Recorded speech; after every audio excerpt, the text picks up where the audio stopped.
Kampus itu kan biasanya punya idealisme sendiri, sedangkan pemerintah itu punya target. Tapi kalau masyarakat itu punya kebutuhan sehari-hari. Menurut Kak Dinda dan Kak Amir, apa sih arti menjadi patriot? Menjadi patriot itu adalah orang yang berani berkorban. Berani berkorban jadi kayak mengorbankan waktunya, mengorbankan tenaga jauh dari keluarga, dan berani untuk turun ke masyarakat langsung menjadi mata dan telinganya pemerintah. Ilmu 4 tahun selama kita kuliah S1 itu nggak ada apa-apanya dibanding kita 4 bulan di sini. Selain tentang kawasan ini, dari dalam diri Kak Dinda dan Kak Amir, kenapa sih pengen ikut ekspedisi Patriot? Alasannya apa?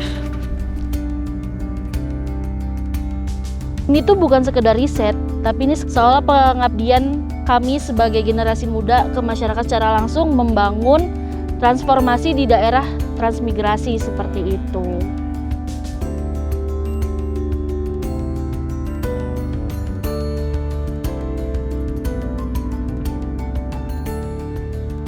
Kalau kakak-kakak berdua bisa menggambarkan situasi di sini dalam satu kata, apa katanya dan kenapa? Kak Adit bisa jawab. Oke, kalau dari saya mungkin Mas juga tahu ya hari ini kita merasa kedinginan ya. Kalau mungkin di sini tuh suasananya dingin, tapi kalau misalkan saya menggambarkan satu kata, ini katanya hangat. Wah. Bukan karena cuacanya yang hangat, tapi karena penyambutan masyarakatnya yang hangat.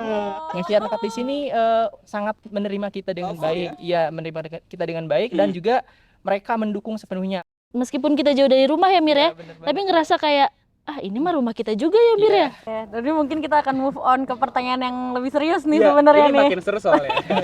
Ini kan emang tim ekspedisi Patriot ini dibentuk karena ujungnya akan menjadi hasil riset yang seperti rekomendasi kebijakan gitu ya. Nah, kalau menurut Kak Dinda dan Kak Amir, bagaimana sih proses dari tim ekspedisi Patriot bisa berkontribusi langsung kepada arah kebijakan transmigrasi nantinya? Termasuk tadi transformasi yang kakak ceritakan. Iya betul. Bakal ngelihat dulu untuk membuat suatu kebijakan itu kita perlu apa nih? Kita harus mendengarkan langsung turun ke lapangan. Hadirnya kita tim Patriot di sini itu bisa sebagai mata dan telinganya pemerintah. Kebijakan yang bagus itu yang dilakukan berdasarkan realita yang ada. Jadi bukan hanya kebijakan yang dijadikan sebagai uji coba.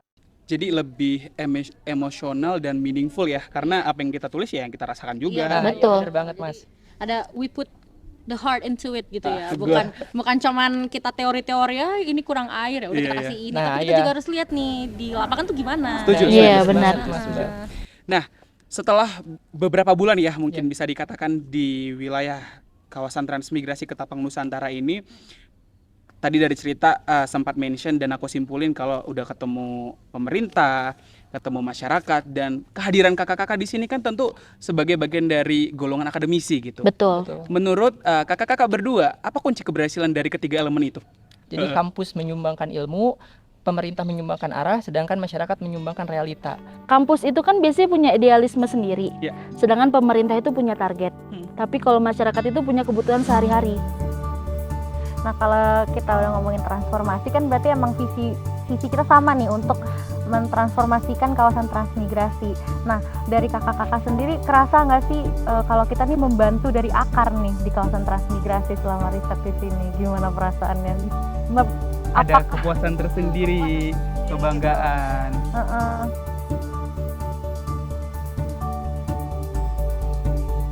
Pembangunan itu gak perlu proyek yang besar, tapi itu sekedar mimpi kecil yang ternyata terwujud aja itu ternyata udah bisa berdampak nyata dan sangat meaningful gitu buat kita yang ngerasain sekarang ya Mira ke kawasan transmigrasi ini. Kalau bicara tentang pengalaman di sini, dari tadi aku ngerasa kita intellectual discussion banget. Udah serius banget tadi ya. Agak cair dulu ya. Ada nggak sih momen lucu yang pernah kalian alami selama melakukan riset di lapangan di kawasan transmigrasi? Pasti ada dong ya? Ya ada Bang. Kalau menurut aku Kak, hal yang lucu itu waktu kita survei ke lapangan mata air, Kan kita juga main ke kebun kan, Mir, inget nggak yang Main kebun itu. yang kita main yang enggak, bukan kita berdua, kita sama tim-tim lain. Klarifikasi ya. Itu kita aku nyoba ngebajak traktor ikut untuk ngebuka lahan untuk petani-petani gitu. Menurut saya menjadi patriot itu adalah orang yang berani berkorban. Jadi kayak mengorbankan waktunya, mengorbankan tenaga jauh dari keluarga dan berani Betul. untuk turun ke masyarakat langsung menjadi mata dan telinganya pemerintah itu. Pernah nggak sih kebayang di Benak pikiran kali. gitu di pikiran Kak Dinda dan Kak Amir gitu, gimana bentuk transmigrasi yang ideal itu gimana? Kawasan transmigrasi yang ideal tuh gimana sih bentuknya? Mereka benar-benar hidup dari apa yang mereka usahakan. Itu menurut aku transmigrasi ideal, sampai bisa membangun infrastruktur ini itu, fasilitas ini itu demi mimpi, yaitu anak cucunya itu bisa hidup lebih baik. Gitu sih menurut aku.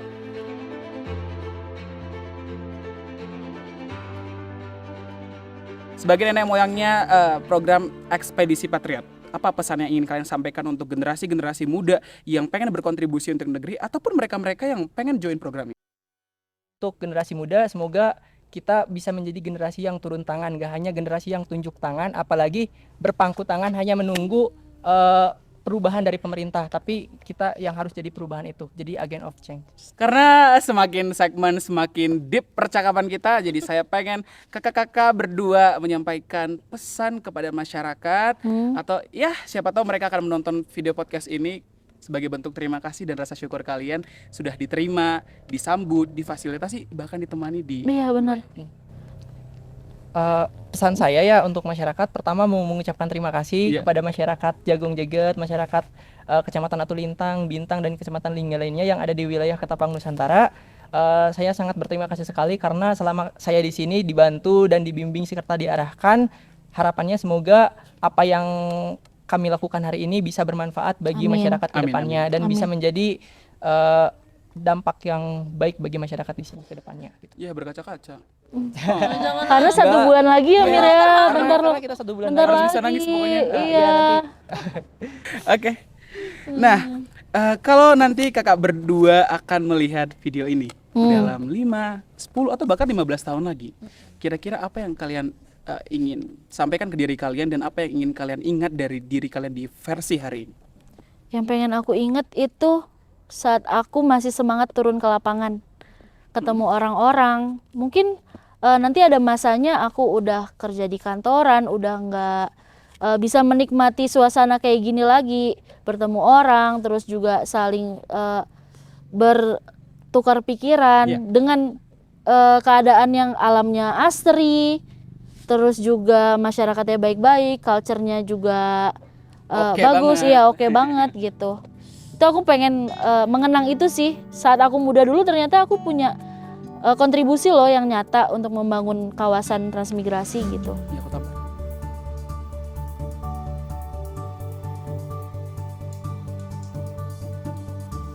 Oh, jadi berarti ini tempat pengeringan kopi juga ya, Bang ya? Iya, ini drying bed-nya. Jadi ini biasanya kalau kopi natural dijemurnya harus di atas seperti ini supaya tidak overheat. Ini berarti dia belum dikupas ya ini? Belum dikupas. Ini jadinya prosesnya pasca panen namanya natural. Jenis fermentasinya carbonic migration. Jadi dia diinjek pakai CO2 di dalam tank. Oh, nanti ada lagi. Ada tanknya, tapi lagi kosong kan. Jadi kalau cherry dari kebun dipetik, dicuci, dimasukin di dalam tank, di-seal, baru diinjek pakai karbon CO2 selama beberapa 96 jam, baru dikeluarin, baru dijemur.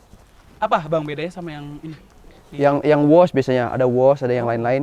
Sebenarnya kalau natural mah perbedaannya itu di fermentasinya, jenis fermentasinya. Jadi ada nanti natural anaerob, natural carbonic maceration, ada natural reverse, dan lain-lain itu proses fermentasinya. Kalau basicnya kopi itu sebenarnya ada 3. Ada natural, kalau dikupas dan dicuci jadi wash, kalau dikupas dan nggak dicuci langsung dijemur jadinya honey. Jadi fundamentalnya 3 proses kopi itu ada 3. Wash, yang paling banyak tuh wash ya, wash, honey, sama natural. Gitu.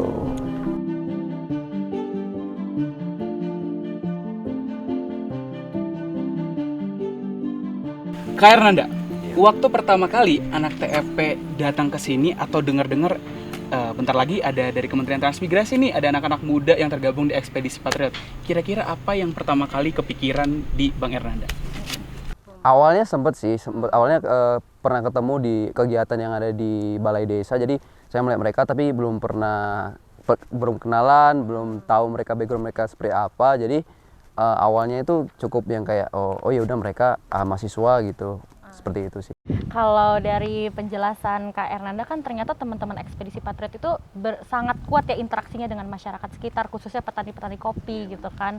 Nah, menurut Kak Hernanda penting gak sih program-program seperti ini, seperti Ekspedisi Patriot ini ada di khususnya di kawasan transmigrasi atau di desa-desa lainnya gitu? Oh, sangat penting karena baru kali ini tim ekspedisi yang didatangkan ke Jagung Jeget ya, yang impact-nya itu langsung terasa. Ya, iya. Jadi kan hanya 4 bulan ya. Kalau bisa tuh 1 tahun gitu. Karena tim-tim yang diutus Pak Menteri ke sini itu orangnya betul-betul terpilih. Jadi sesuai dengan apa yang kami butuhkan. Jadi banyak persoalan yang mungkin di luar kapasitas mereka, tapi mereka tetap bisa nge-backup itu semua dari sumber daya alam, sumber daya manusia, ekonomi, semuanya mereka bisa nyambung. Dari sosial budaya juga mereka bisa membaur langsung ke masyarakat. Itu keren, sangat penting sih. Kak Hernanda, dari obrolan bersama teman-teman TFP di sini, kira-kira udah ada nggak titik di mana Kak Hernanda ngerasa wah ternyata kita punya semangat yang sama? Tentunya ada Mas. Kemarin kita ngobrol panjang tentang produksi kopi dari hulu sampai hilir. Mungkin kendalanya itu di Jagung itu tempat processing yang proper sampai ke layak ekspor gitu ya. Jadi tim TEP itu mereka memberi saran atau obrolan diskusi tentang mereka itu mungkin tentang tempat di mana produksi kopi itu bisa dari cherry sampai ke produk jadi itu diadakan di Jagung Jeget. Jadi seperti itu. Jadi ngebantu kopi Jagung Jeget ini gimana sih caranya kita bisa ekspor langsung dari Jagung Jeget, nggak perlu sampai ke bawah. Jadi kami dari sini bisa langsung membuat produk kami, nge-branding nama kami sendiri supaya bisa keluar langsung tuh gimana. Jadi klubnya kemarin mereka diskusi tentang itu, tentang tempat pengolahan kopi yang dari cherry sampai ke siap seduh. Karena di kawasan transmigrasi sendiri itu sepenuhnya kolektor. Jadi antara petani dan kolektor saja, belum sampai bisa satu gudang yang bisa ekspor tuh belum ada di sini. Jadi kami semua barang yang dari sini tuh kita kirim ke bawah ke Takengon ya. Jadi mereka koperasi-koperasi atau PT-PT yang ada di sana baru ekspor. Jadi dengan kapasitas Jagung Jeget yang lumayan banyak produksi kopinya, tapi kami hanya mampu menjual barang mentah aja, belum sempat bisa sampai komoditas ekspor. belum sampai produk. Iya, pastikan tadi aku jadi ingat kalau orang kampus itu memang kadang dibingkai, di framing ya Bang. Itu kayak lah ini orang-orang yang cuma bisa ngomong doang gitu, ngomong dari teori-teori yang mereka punya. Tapi ternyata menurut Abang generasi kampus yang kayak mereka ini justru bisa masuk di sini ya dan berbaur. Bisa banget. Jadi kayak mereka itu ketika langsung datang ke lapangan, mereka itu contohnya ke kopi ya. Mereka cepet banget tuh belajar tentang kopi. Yang awalnya mereka tuh nggak tahu sama sekali tentang kopi. Mereka jadi kayak, oh iya ini berarti caranya gini ya Mas. Sampai saya bilang, kayaknya aku aja deh yang belajar sama Mbak Dinda. Gitu. Mereka belajar nyeduh gimana caranya nyeduh, gimana caranya ngeproses dari cherry sampai ke green bean. Gimana sih caranya kopi itu bisa punya profil rasa yang aneh-aneh nih, kok bisa gini ya Mas? Oh dijelasin gini. Mereka cepat paham tuh, mereka cepat nangkep. Jadi mereka juga ngasih jaringan-jaringan juga. Mas ini aku ada teman roastery juga di sana di Pulau Jawa. Ini pengen nyobain deh kopi dari sini. Banyak dari itu. Jadi banyak obrolan dan mereka langsung ngerasa kayak teman lama aja yang ketemu lagi gitu. Dan sayang banget kan TFP itu memang ditugaskan untuk 4 bulan aja di sini. Jadi kalau misalnya memang nanti di tahun depan bakal ada TFP batch selanjutnya nih, ada nggak sih Kakak sedikit harapan ini TFP yang akan datang, apa yang mereka akan rasakan di sini? Apakah nanti mereka bisa expect kekeluargaan dari sini atau pembelajaran lebih dari sini, gimana Kak? Untuk harapannya untuk mereka batch TFP yang akan datang ke Jagung Jeget itu harapannya tentunya supaya bisa menindaklanjuti apa yang udah jadi data yang dikumpulin teman-teman TEP yang sekarang itu supaya ditindaklanjuti berkesinambungan dengan sustain, terus jangan sampai ada yang terputus. Jadi harapannya itu apa yang udah dikerjakan teman-teman sekarang itu dieksekusi dengan baik lah di TEP yang akan datang, dan aku harap juga mereka bisa menghadirkan kehangatan di masyarakat seperti TEP yang ada sekarang. Karena kalau misalnya 5 tahun lagi mereka bakal balik ke sini, kira-kira apa yang akan kakak tunjukkan ke mereka dari apa yang mungkin sempat pernah dibicarakan secara santai atau nggak sengaja ketika mereka berada dan mengabdi di Jagong Jeget ini? Mungkin yang akan saya buktikan atau teman-teman Jagong Jeget buktikan adalah bentuk dari masalah-masalah yang ada sekarang. Kami pengen masalah-masalah itu akan selesai dan mungkin berkembang di 5 tahun ke depan. Jadi pengen memperlihatkan progres kami yang ada di sini terkait dengan apa yang sudah kami sampaikan, kami keluhkan ke mereka. Jadi kami lebih produktif lagi, lebih optimis lagi menggarap apa yang ada di sini. Jadi supaya menjadi bukti untuk mereka, kami bisa kok. Anak transmigrasi itu keren, anak transmigrasi itu bisa berkembang juga gitu. Nah, ini kan kita ngomongin generasi muda ya dari tadi ya. Ternyata kan generasi muda ya ternyata macem-macem, dan memang tuh generasi muda tuh yang kita harapkan untuk membangun negara ini kan. Kakak ada nggak pesan deh untuk generasi muda di luar sana, bukan cuman yang di sini-sini aja nih, yang di luar sana nih, lihat nih transmigrasi nih keren gitu misalnya kayak gitu. Ada nggak pesan untuk luar sana? Kayaknya kalau pesannya ya harus optimis ya, walaupun keadaan seperti ini kita harus tetap optimis dimanapun tempatnya gitu. Walaupun kami jauh di desa seperti ini, kami harus optimis. Bagi teman-teman yang ada di luar, jangan malu ngebangun tempat tinggalnya. Jadi jangan malu balik ke daerah asalnya untuk ngebangun sama-sama. Kita ngebangun apa ya, semangat itu lagi, semangat anak muda itu kita harus bangun lagi, harus lebih optimis lagi. Jadi kita pasti bisa deh gitu.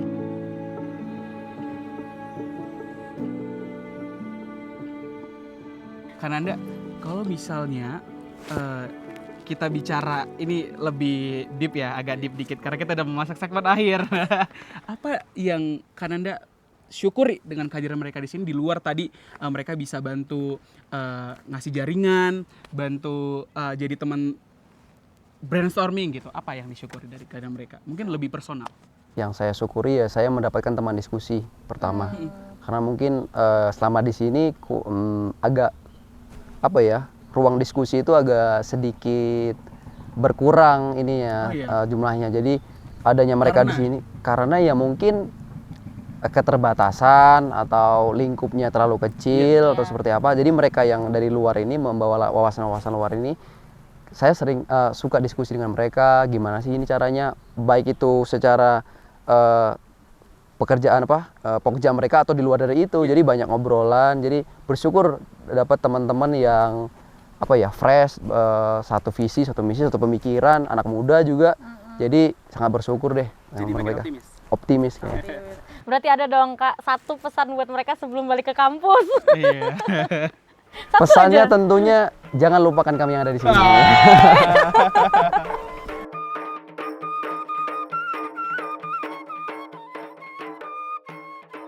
Richard itu juga tidak hanya mengambil data, lalu asal Bapak senang, enggak.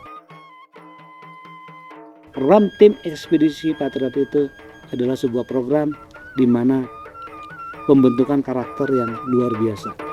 Bangsa kita ini perlu generasi yang memiliki karakter. Ini pembentukan karakter yang sudah dilakukan oleh kementerian bagi generasi muda. Iya. Tetapi mereka bisa merasakan kopi enak ini lahir dari kristalisasi keringat petani Trans.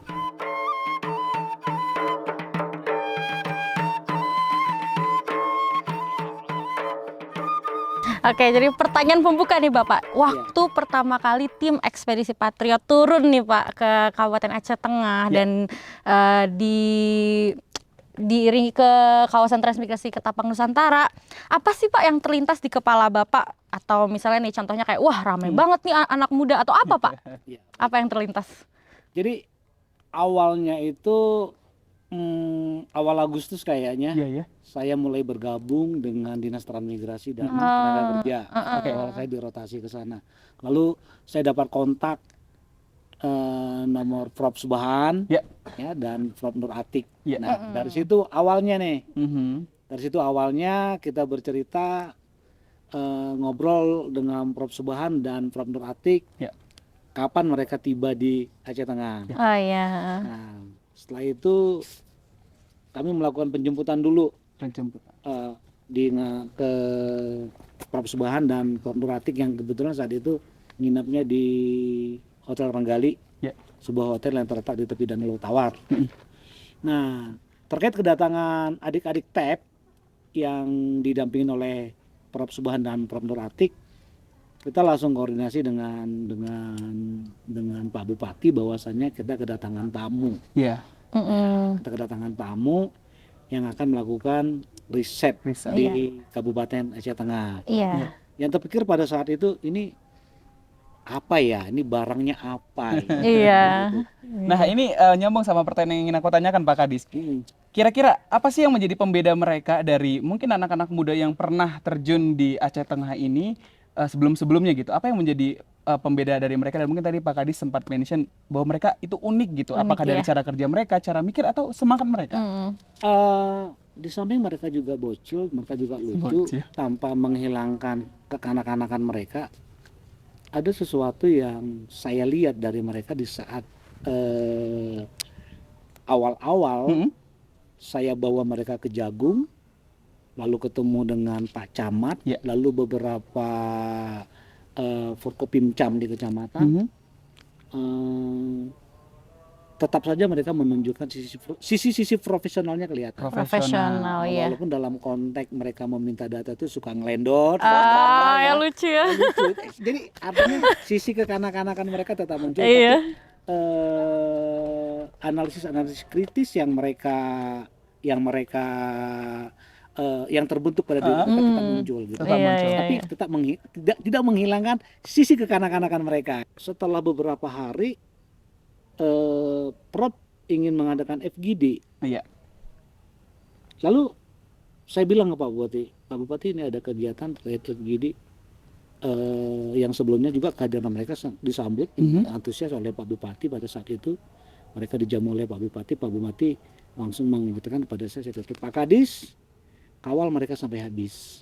Nah itu sebenarnya menjadi perintah langsung dari pimpinan kami di daerah untuk mengawal adik-adik TEP sampai habis.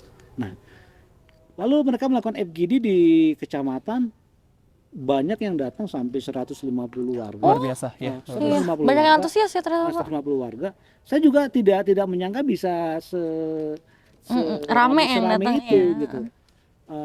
Pak Bupati langsung pada situ langsung video call dengan Pak Menteri, dengan Pak Ipita terkait kehadiran mereka. Terima kasih sudah didatangkan.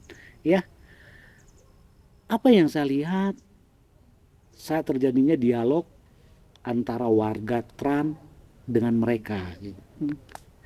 Ada sebuah gesture seperti terbangun sebuah chemistry ya antara warga Tran dengan mereka. Saya sendiri nggak tahu ini kok. Sepertinya manit itu ada, gitu. Manit itu ada. Kira-kira seperti warga Tran itu mengatakan begini, tapi tidak terucap dengan kata ya. Tidak mengata, dia seolah mereka mengatakan seperti saudara jauh saya datang. Ini saudara saya, ini anak saudara saya yang datang kemari untuk membantu saya. Jadi warga Tran waktu FGD awal itu sangat terbuka. Mereka melepaskan unek-unek mereka yang kebetulan saat itu juga Prof Atik dengan Prof Subhan lagi stay. Jadi mereka menganggap bahwasanya ini sesuatu yang sangat mereka rindukan, yang selama ini mungkin itu belum tersentuh gitu. Seperti ada ruh ya, seperti ada ruh dalam dialog itu gitu. Seperti ada ruh dalam mereka berinteraksi. Kalau dari secara personal dari Pak Kadis, menurut Pak Kadis, riset-riset seperti ini tuh dibutuhkan nggak sih di Aceh Tengah, tepatnya di kawasan transmigrasi? Apakah riset-riset seperti ini yang dilakukan tim ekspedisi Patriot itu emang bisa kena nih langsung, apalagi kan mereka bakal stay di sini 4 bulan. Kalau Pak Kadis sudah berjalan bersama mereka nih, menurut Pak Kadis gimana? Apakah bisa kena nih ke kebutuhan mereka nih, risetnya mereka? Semua riset, di mana riset itu mereka tidur dengan warga. Live in ya Pak ya? Ya, mereka nyemplung, mereka berbaur, mereka merasakan aroma keringat warga itu bagaimana. Risetnya itu jujur. Riset itu juga tidak hanya mengambil data, Ya. lalu asal Bapak senang. Enggak. Asal Bapak senang. Riset itu memiliki ruh. Riset itu memiliki jiwa. Riset itu menyentuh. Kalau nih Pak Kadis, misalnya teman-teman juga udah balik nih, ada nggak sih harapan atau misi dari mereka yang ingin diteruskan gitu dari di Ketapang Nusantara? Misalnya Pak Kadis berharap semoga tahun depan ada tim ekspedisi lagi yang kesini biar program tetap sustain, atau biar aja nih balik lagi dong nih teman-teman ekspedisi yang di sini biar terus berjalan nih programnya, biar terus sustain nih. Apa yang mereka bangun sama Pak Kadis, kan Pak Kadis sama teman-teman tuh udah mulai dari nol nih ya, berarti bersama kayak Pak Kadis berharap apakah terus jalan? Ini pembentukan karakter yang sudah dilakukan oleh kementerian bagi generasi muda. Tetapi mereka bisa merasakan kopi enak ini lahir dari kristalisasi keringat petani Trans. Baik Pak Kadis, kalau boleh menyapa teman-teman tim ekspedisi Patriot di seluruh Indonesia yang mungkin sedang menonton podcast ini Pak, apa pesan yang ingin Bapak sampaikan ke mereka, khususnya untuk anak-anak Bapak terkasih, teman-teman ekspedisi Patriot yang ada di Ketapang Nusantara? Anak-anak muda, tumbuhlah dengan pribadi yang berkarakter. Karena hanya itu yang bisa membedakan kita dengan yang lain. Tetap bersyukur, tetap mengedepankan rasa hormat kepada orang tua, rasa cinta kepada negeri. Untuk teman-teman Ketapang Nusantara Pak, kira-kira apa yang ingin disampaikan secara khusus? Jalani hidup, ya, tetap semangat, bahwasanya tidak ada yang mampu merubah kehidupan kita selain diri kita sendiri. Tetap kerja keras.